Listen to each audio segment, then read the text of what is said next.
Hey YouTube, it's Robert and I'm back with another video, and in today's video I'm going to be teaching you how to both measure for and install inside mount window blinds.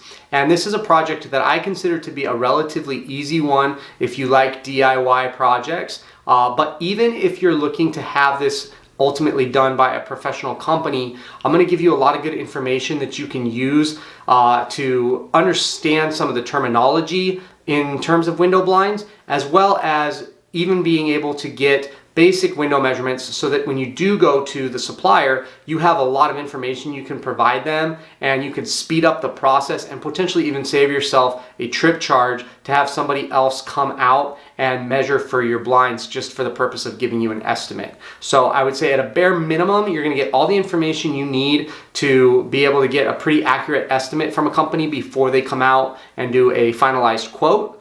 And for those of you that are a little bit more ambitious, I should be able to take you through everything that you're going to need for both ordering custom blinds as well as installing the blinds. So this video is going to have a few parts to it, and I will timestamp those down below. But we'll start off by just explaining some of the terms related to windows and the blinds, give you an understanding of some of the components and some of the options that you have when ordering blinds, things to kind of look out for. Second, I will go over how to actually measure your windows so that you can avoid some of the common pitfalls when it comes to that measuring process. And third, I will go over actually the installation process of putting your blinds up once they have arrived. All right, and before I jump into this video, I have to take a quick second to say thank you to everyone that has subscribed and supported my channel this far. At the time of recording this video, I've just crossed the 5,000 subscriber mark, which I just thought was incredible. And so I really want to say thank you to everyone who has watched my other videos and commented down below and how those videos have helped you. They're really encouraging for me to see that these are in fact making an impact. So I very much appreciate all those kind words. And for those of you that are new to my channel, if you like this video, please be sure to hit the like button for me and subscribe if you'd like to see more. And let me know down in the comments any questions that you might have or things you'd like to see future videos on. So one of the inspirations for this video is the fact that I walk into clients' homes all the time where I will see either windows that have no covering on them, windows that have some kind of a temporary covering like a bed sheet, or windows with damaged mini blinds or even horizontal blinds like these, but maybe there's a slat missing, or they're blinds that aren't a great fit for the window because they were cut down from non-custom blind manufacturers. You'll see a lot of times where windows will have 10, 12 extra slats down at the bottom because it was cut from a blind that was designed to fit even a bigger window. So it's a really easy option for us to dress that window up with actual custom window coverings that were designed for the specific size of any window in your home. And horizontal blinds like these are a very versatile option for a window covering. You know, plantation shutters are beautiful, cellular shades and some of our other roller shade options are great, but the horizontal blinds are a very timeless option that fit with a lot of different decor styles, and they're a relatively inexpensive option for us to do a custom window covering on. You can get these in painted, you can also get them in stained with a variety of different color options. So they're just, I think, a very easy way for us to really dress up a room, and we don't need to put near as much of a cost in as what something like plantation shutters would be. So here we have a custom horizontal blind that I recently installed. These are made of 100% basswood and are painted in a bright white, which I think is a very versatile color to go with. But the basswood is also offered in a variety of stains, so you can get it from a very kind of natural wood look to an almost black by going with like a deep espresso stain. Again, I think white is the most versatile color, but that really comes down to personal preference and some of the other things that you're doing with the room design-wise. You can also get these products with wood alternative slats we would generally refer to as engineered blinds. I prefer the real basswood product myself. I think it's a little bit more of a heavy-duty feel, and quality-wise is a little bit superior for a product that is marginally more expensive in the overall cost. Let's start by defining some of the components of these blinds so that you're familiar with some of the terms that you'll want to know when it comes to ordering the products. First of all, I mentioned earlier that these are horizontal wood blinds, and all that means is that the slats are running horizontally.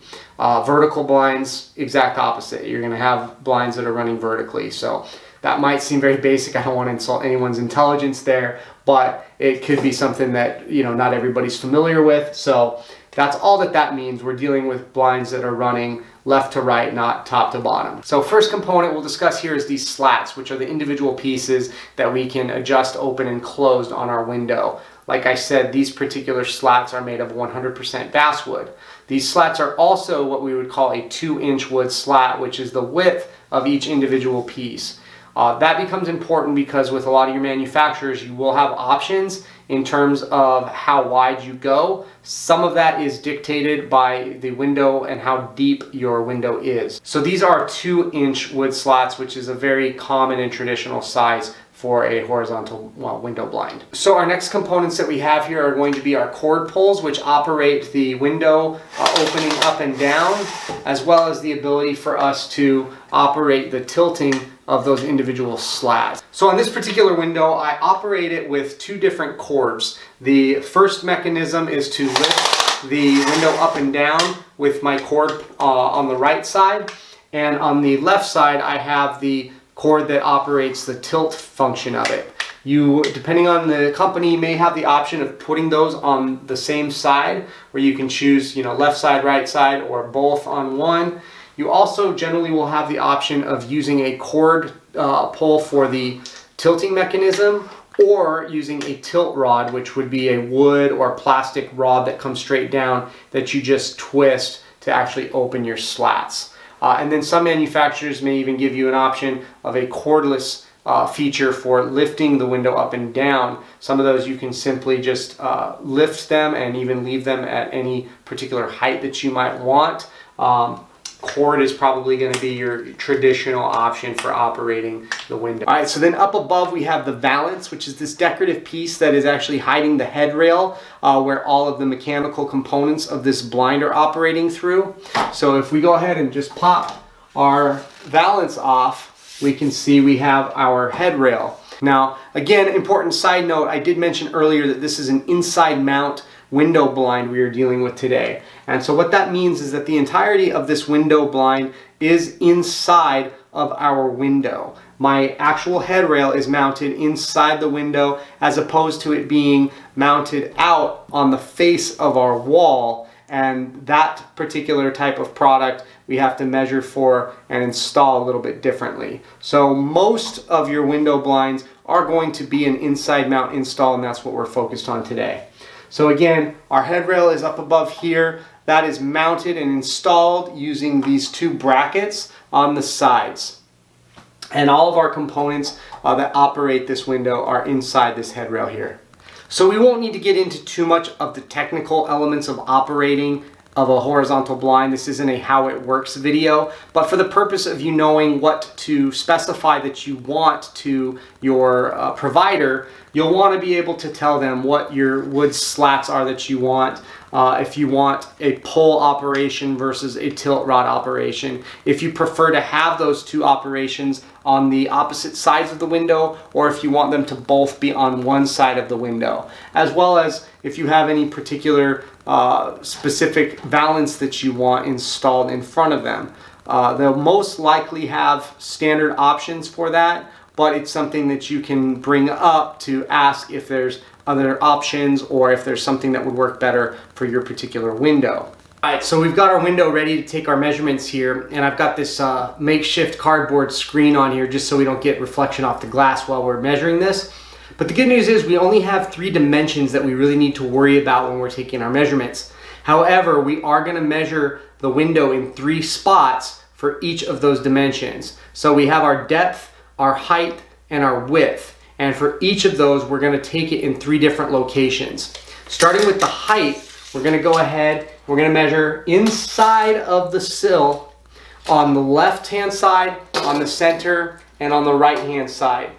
Now, we're going to take all 3 of those dimensions, and the one that we end up writing in our form is going to be the longest of those 3 dimensions. The reason we want the longest on our height is so that if anything, we end up with a window that's got a little bit of extra rest down here at the bottom, as opposed to a blind where we have a little bit of a gap at the bottom because we were slightly short on that measurement. All right, and next we're gonna take the width of the window and we're gonna do the same thing. We're gonna measure it in 3 locations, starting at the top, then in the center, and then down at the bottom.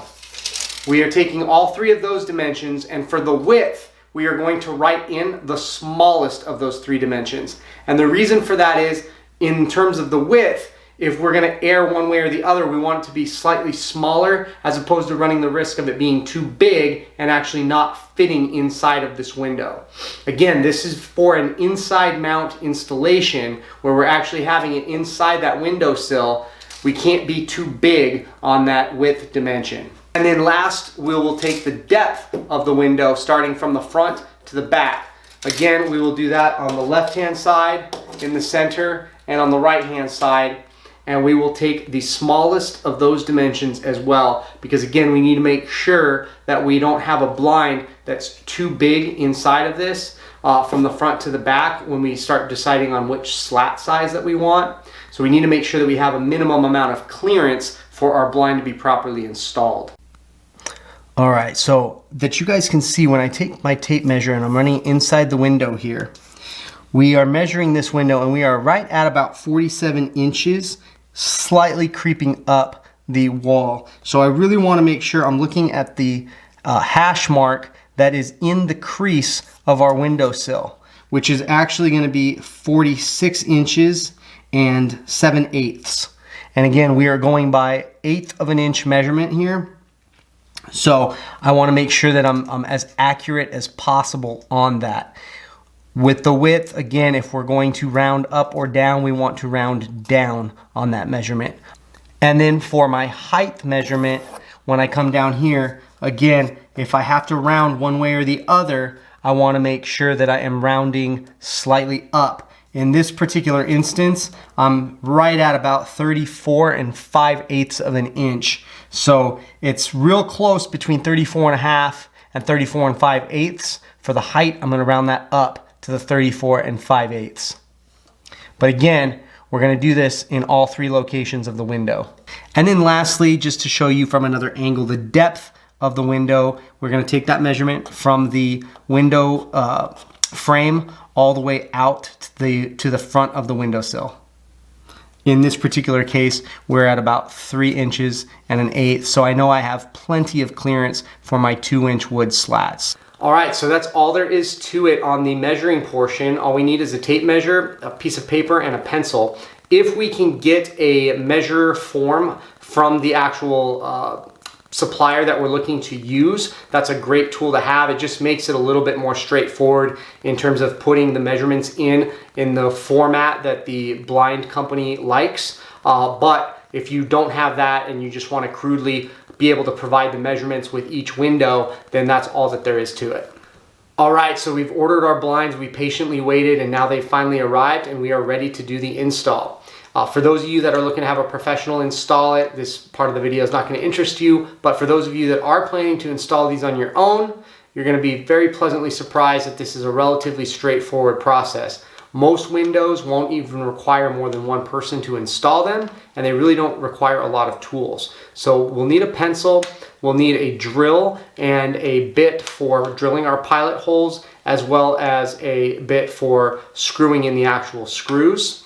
The rest of the tools, the brackets, the screws themselves, typically will come with the blinds. So you probably won't need a lot of hardware for the purpose of installing it outside of what is already provided to you from the actual blind manufacturer.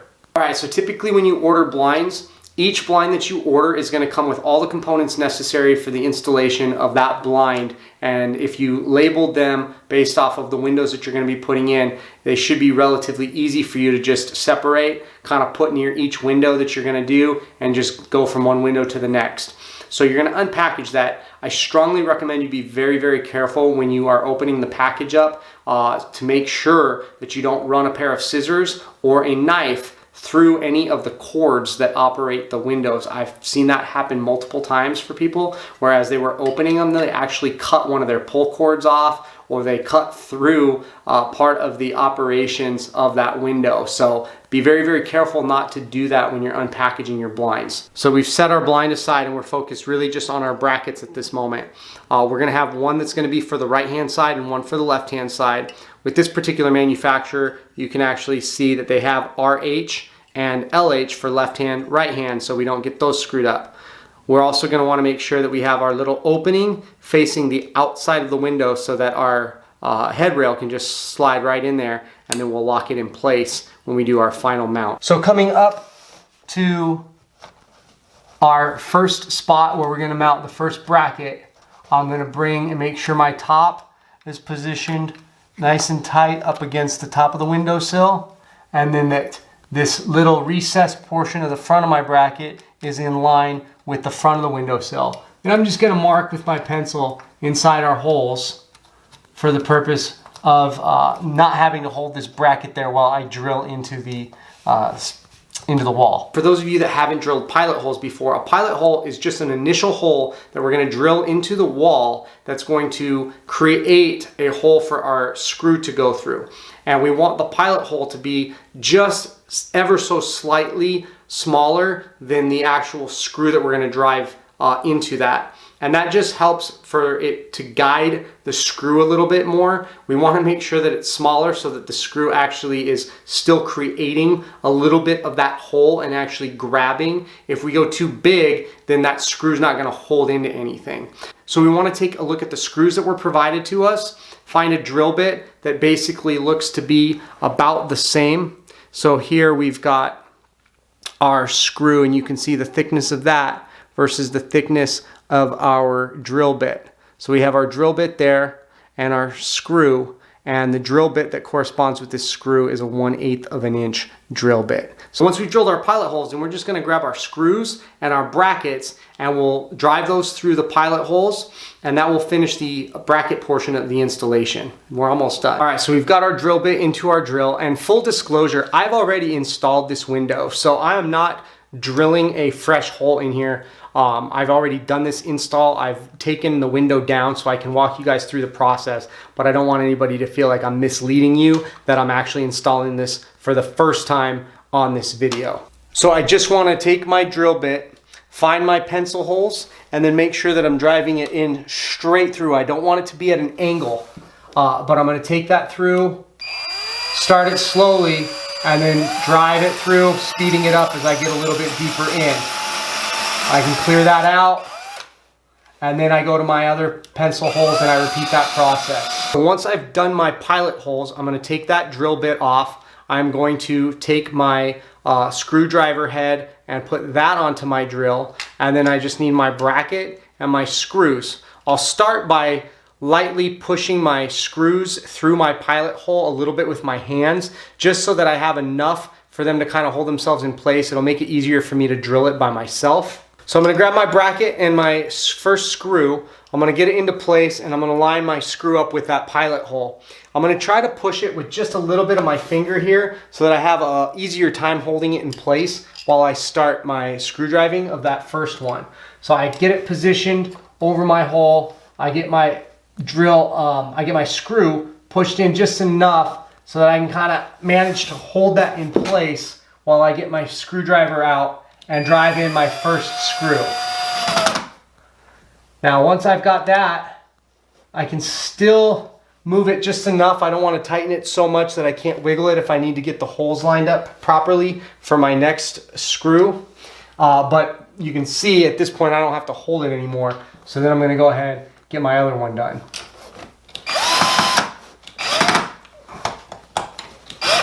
Repeating the process on the right hand side, I'm going to get my bracket in place, put my first screw in to the point that I don't have to hold it. Then I can get my drill and drive that first screw in. I don't ever want to tighten it all the way so that there's just enough wiggle room to adjust for my other screws if the hole's slightly off. Drive that second one through. get them nice and tight once I've got all my screws in place. And now we've got our second bracket mounted as well. Now we're down to the easy part. So now we're on the easy part. We've mounted our brackets. Now we just got to grab our actual blind. We're going to take the headrail, slide it into place, and then we're going to close our slats and lock them over that headrail. All right, and so we've got our blind here ready to go. We're going to slide it right into place here. And then we're going to lock our flaps over it, securing the headrail in place. You can see we've got it locked in place. We're ready to drop our blinds. Now we've got our fully functioning window blinds. All right, and then the last thing we need to do is take our valance and install it over our headrail. Our valance actually has these little metal hooks on the back of it. And the headrail, we have just enough exposure on the top of this for those hooks to slide over. That's why it's really important that when we line up our brackets, we make sure that it's lined up where the headrail protrudes out just enough for us to actually catch these hooks of the valance on that. If we go inside the window too much, you're not going to have any of that front headrail exposed, and we won't have anything to hook our valance onto. So we're going to take our little hooks here, kind of try to center it as much as we can, but once we've actually put it on, we can slide it back and forth until we have it symmetrically over our blind. I do recommend starting with your first window and taking that through the installation process from start to finish. Once you've done that and you feel confident with the process of installing the window, then it might make more sense for you to go ahead and drill all your pilot holes at once, mount all your brackets, and then just start installing your windows. That might speed the process up a little bit so you're not having to change your drill bits so frequently. But I would definitely start with just making sure you can install one window start to finish before you jump to all the others and kind of piece out the processes of them. So there you guys have it. As you can see, measuring and installing window blinds is not a real complicated process. So hopefully this video has helped give you a little bit of confidence to at least tackle some or maybe all of this project yourself. If you found this video helpful, please let me know by hitting that thumbs up button and comment down below with any of your thoughts or other questions that you might have. Again, my name's Robert and I'm here to help with all your remodeling needs. So until next time, happy remodeling and have a great day.